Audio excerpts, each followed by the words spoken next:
Hello, my name is Kiriath, and today we are going to have a chat about a couple of things. We're going to talk about the fact that the Games Workshop web store is now open, mostly, sort of. There are caveats to that, which we'll go over in a second.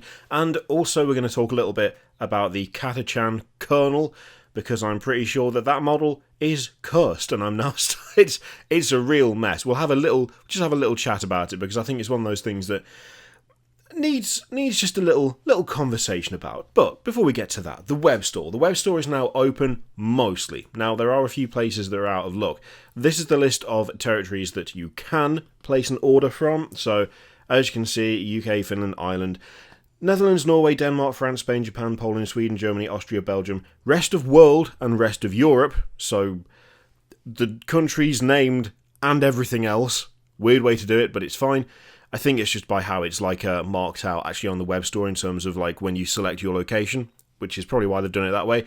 However, I'm afraid if you are in Italy, Australia, New Zealand, the US, or Canada, you're still out of luck. They haven't opened up orders in those territories yet. As they say, they'll be reviewing it regularly, but at the moment they are the exception. They are not opening those up currently. So I'm assuming that it's falling in line with general governmental advice, and that's why like most places are starting up and those places aren't. I could be mistaken on that, but with any luck, those will start again relatively soon, I would hope. I think probably a lot of it is down to like how they're doing the warehouses. They have pointed out that there's going to be a couple of things to remember. So there's going to be a limit on some items. So some stuff you can only have 3 per order. So just to make sure that everyone can get hold of stuff, essentially, because they're not manufacturing still. There's no production, it's just a warehouse that's open. So things are going to go out of stock most likely at some point. And I don't think they want people like bouncing in and buying 20 spray cans of black, and everyone doing that and then running out in like the first hour. So paint, spray paint, super glue, plastic glue, and the Prophecy of the Wolf box. So you can only have 3 of those per order. I mean, yeah, sure. So they're putting a limit on the new box set Prophecy of the Wolf, so we can keep it available as long as possible. Were people going to buy more than 3 of those at a time? I don't know. But there you go. You now can't do that. Interesting. So the other thing is the actual shipping side of things, like order processing and stuff. This is just going to take longer. It's going to take longer to do because they're not going to have the, as they say, a limit has been placed on the number of staff in the warehouse, so there's not going to be, I would imagine, anywhere near as many as there usually would be, because otherwise you wouldn't be able to keep them all a safe distance apart. And there's going to be a whole bunch of extra stuff with making sure there's like cleaning stations and disinfecting stations, and all kinds of nonsense is going to have to be in place to ensure that, I say nonsense, all kinds of safety measures. I should stop using the word nonsense for stuff that isn't actually nonsense, shouldn't I? Also, for safety measures will be in place to make sure that they can actually do this without people getting sick or without spreading anything, all of that stuff. So it is going to take longer. To be honest, I really don't see the issue with this. Now, no one wants to have to wait a bit longer. And not being able to ship to store is still not available, obviously, because a lot of the stores won't be available anyway. But 50% off the free standard shipping, which we talked about briefly a couple of days ago, I think. So, yeah, you can now buy stuff. The limitations and the stuff where it's like it's going to take longer to process the orders, I would hope that people wouldn't have an issue with that. I mean, I certainly don't have an issue with that. It makes sense. It makes sense that they would be limiting the number of people that can actually go into the warehouse and work in there at any one given time, and given the emphasis on constantly washing hands, keeping clean, all of that stuff, everything's just going to be more complicated. There was a queue to get on the website when it first went back up this morning. I didn't try myself this morning because I wasn't that desperate to buy something. I knew I could wait a little bit. But from what I heard, it was like an 8-minute queue, if that. Now, I say I would hope that most people wouldn't have a problem with that. I say that because I already have seen a couple of people who do have a problem with that, who have made complaints about how it's going to take longer and why would there be a queue when the website launched? Well, it's going to take longer because fewer people are able to work at one time. The people who are working have to stay a certain distance away from each other. When they are working, they have to do extra measures to make sure they stay clean, effectively. And I would imagine that there was a queue on the site because otherwise, the second it went live, literally everybody would be on there. We've not been able to buy any Games Workshop products for weeks. Not paints, not models, nothing. And also, Prophecy of the Wolf came out literally as everything shut down, to the point where some people got their boxes and some people didn't. Of course there was going to be a queue. Of course they were going to limit it, because otherwise the risk was just that the website would go up, the store would be available, it would immediately crash, and then the first thing you'd see is a bunch of people going, oh, well, why did it crash? You should have known people would log in. Well, that's why it was done. Like, that, the complaining about the measures that they're having to take is something that baffles me and something that shouldn't even come up. I'm pretty sure that every company on Earth currently would love to go, okay, back to normal. Let's go. Let's do it. Full staff everywhere, no social distancing, let's just get on with it. Sure, they'd love to do that. So much simpler, so much easier, so much cheaper, means they can make more money, means they can just carry on as normal. But funnily enough, that's not an option at the moment. And when it comes to starting things up, I mean, what kind of catch-22 is that? Oh, I've got to wait to place my order, that's bullshit. Or, oh, I can't place an order because the site's crashed because everyone has joined to place an order. I mean, how do you win? You can't. We've just got to deal with it. I mean, let's be honest, the biggest impact this is going to have on the actual end hobbyist is we can't spend as much on paints as we might have wanted to, which isn't necessarily a bad thing, because spending less money is never really a bad thing, and we're going to have to wait a little bit longer to receive them. I mean, you're still going to get them. It's not like there's none available. You're still going to be able to buy stuff, you're still going to be able to paint stuff, you're still going to have plenty of hobby to do. I would wager a lot of us still have more than they need to be getting on with before buying anything new.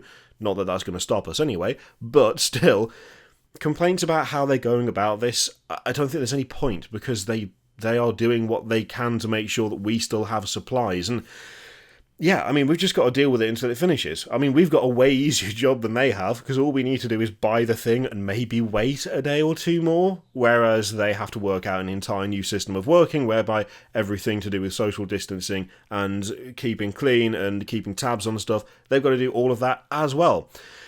So yeah, really not an issue. It's just nice to have the stuff back, let's be totally honest. Now, talking of catch-22s, let's talk about that Catachan kernel. So, oh boy, right.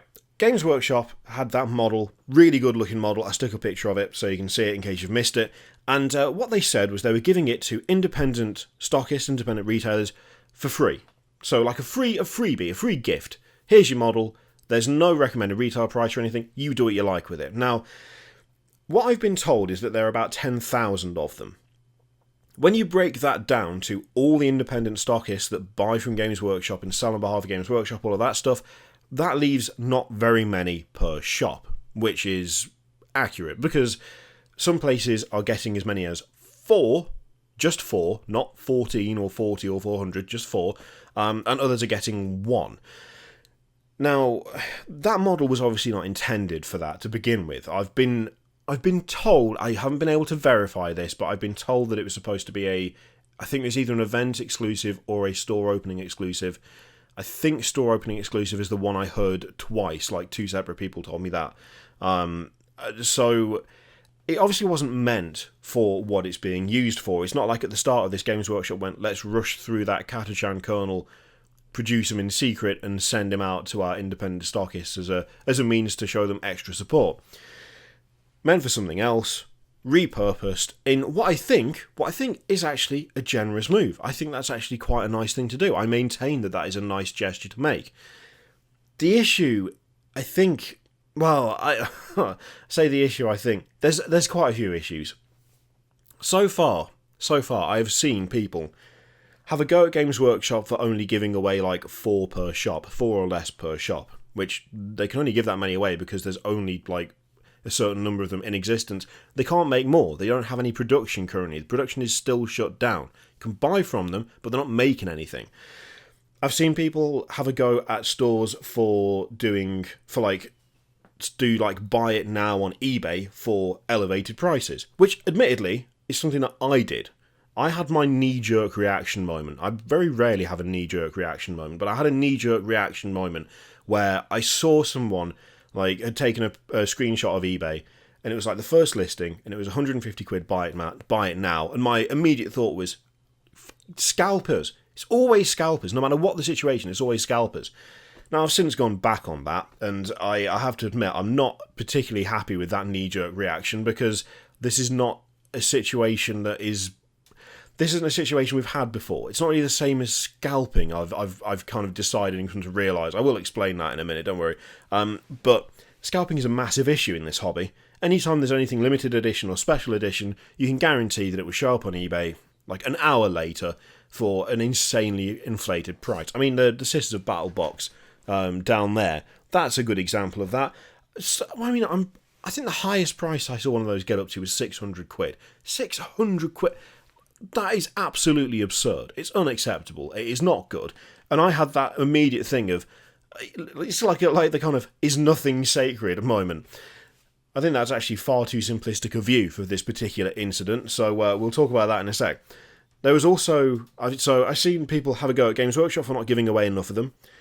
People have had a go at stores selling them for elevated prices. I include myself in that. Then I've seen people have a go at stores for doing auctions, because there have been auctions that have got well above 250, almost up to 300 quid ranges, which people have said is like gouging and not acceptable. Although in that case, it's the people doing the bidding who decide the price, so that's a bit of a flawed argument. And I've genuinely seen someone complain about stores doing charity auctions on eBay. Now, I've seen a couple of stores do this now, where they've put the model up on eBay, and they've done it as like 99p start bid, and anything that is, you know, the top amount, that gets donated to charity, the person gets the model. That's a nice thing to do, but I've genuinely seen people complain about that and say that it should be a raffle, not an auction, because they want to give, and how can they give if they don't get something in return, or a chance to get something in return? Now, that particular mindset pisses me off royally, but that's a discussion for an entirely different day. So, on the surface of it, it's a really nice gesture and it's a nice thing to do, and setting your own retail price and selling it that way is a way forward. Doing it via auction is a way forward. But it feels like no one can actually win with any of these. No one wins out of this, in a way. Because if you put it up for a high price, as a buy it now price, it looks like scalping because we are so used to people scalping. Now, in this instance, this is like an unprecedented thing. Games Workshop gave this model away for free to help independent retailers, to have people support their independent retailers, and doing that, putting it up for an elevated price, in this instance, on reflection, I don't know that I have that much of a problem with it, because if the whole purpose of this model is to give additional support to stockists during this particular issue that we're currently facing, the current lockdown, everything's shut, all of that, then you would have to be some sort of madman to look at that and go, well, I could sell all four for 20 quid and have enough to pay someone for like a day, or I could sell all four of them for 150, and we can actually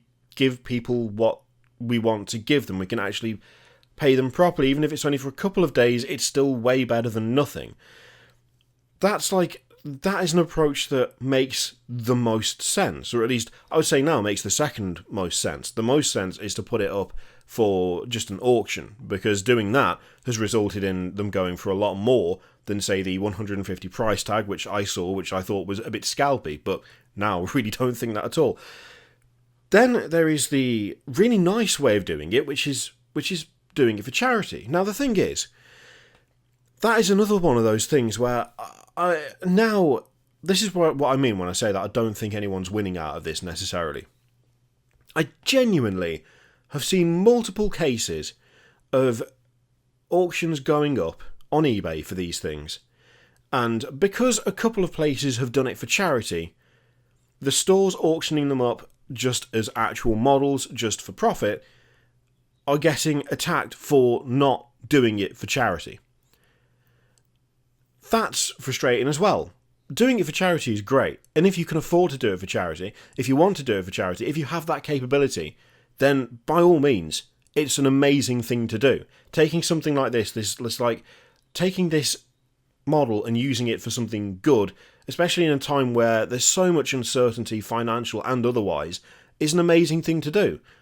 But then don't then attack people who don't do that. Just because one person can afford to do that doesn't mean everyone can. You know, the 300 quid raised for charity by one store could, for another store, be the difference between closing and, like closing. Like closing for a few weeks and closing permanently. That could literally be the difference for them. And so, what are you going to do? It's like actually cursed. It's genuinely cursed. Games Workshop sucks. You didn't give away enough. You suck for selling it at a high price. You suck for auctioning it off, because how can you charge people that much? Oh, and also, how dare you not do it for charity when they've done it for charity? Also, don't do it for charity that way. Do it with a raffle. I mean, at this point, that model, I feel like just sell it for whatever you want. 20 quid, I mean, I said on Twitter, sell it for 20 quid, £2,000, whatever, who cares? Just don't keep it on your property, you will get haunted, probably. It's just such a mess. It's like, it's a nice gesture, and it's a nice thing to do, but there is, I think all the onus of responsibility falls onto the stockists, and there is such an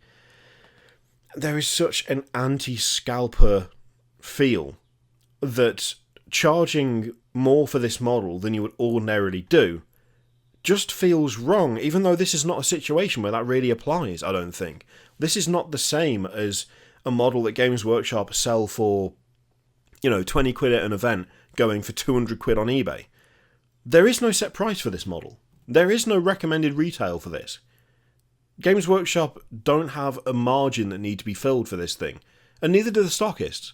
The stockists have received it for the express purpose of building support and for hopefully doing something with it that will mean that they recoup some of the losses that they've made from being closed for weeks on end. Now, that's not happened before. It's not a thing. It's not a thing that has been publicly stated, at least. Now, it could well be that Games Workshop sell, give away stuff like promo stuff all the time. But they don't say it. They don't say it out loud if they do.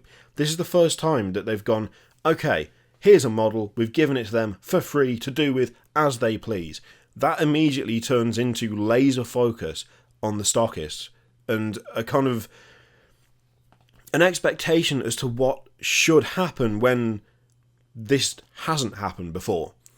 And as a result, it just feels like no one's really won out of it, because it doesn't matter what you do. So there's always someone on the internet willing to shout at you for it, whether it's giving the thing away, selling the thing for however much, auctioning it off, because how dare you take that much money off someone for a single model, even though that's what they've said they're willing to pay, which I guess actually can just be extended down to the buy it now price anyway, because if someone didn't want to pay that, then they wouldn't, but if it went straight away, then clearly someone did want it for that much. All the way to charity, where you don't do it that way, do it my way. I want to have a chance of winning the thing. Like, what are you gonna? It's so bad. It's just so baffling and bizarre, and it's such a kerfuffle, such a massive kerfuffle. And now I just feel bad. I just feel bad for everyone involved. I genuinely feel a bit bad for whoever at Games Workshop was like, we should do this. Like, the people in that meeting who decided that. Because Games Workshop have got hate for it. I feel bad for the stockists, because it doesn't matter what you do, someone's going to have a go at you. Oh, God, what a cursed model. Fully cursed. Anyway, let's look to the future. Look beyond the Catachan kernel and the possibility of maybe actually just getting a full range of them. That would be nice. Not just kernels, the entire Catachan force, obviously. It'd be weird to just have an army of kernels. And, buy the paints while you can, because God knows, I'm sure you've still got plenty of models that need it. Thank you very much for watching. Let me know what you think of all of that in the comments down below. And, of course, in the meantime, feel free to click all the things, Patreon, video, subscribe, all that stuff. Click it if you like, don't click if you don't want to. And there's an affiliate link for Element Games in the description, which you can use to support the channel if you would like. Thank you very much for watching. I'll see you next time.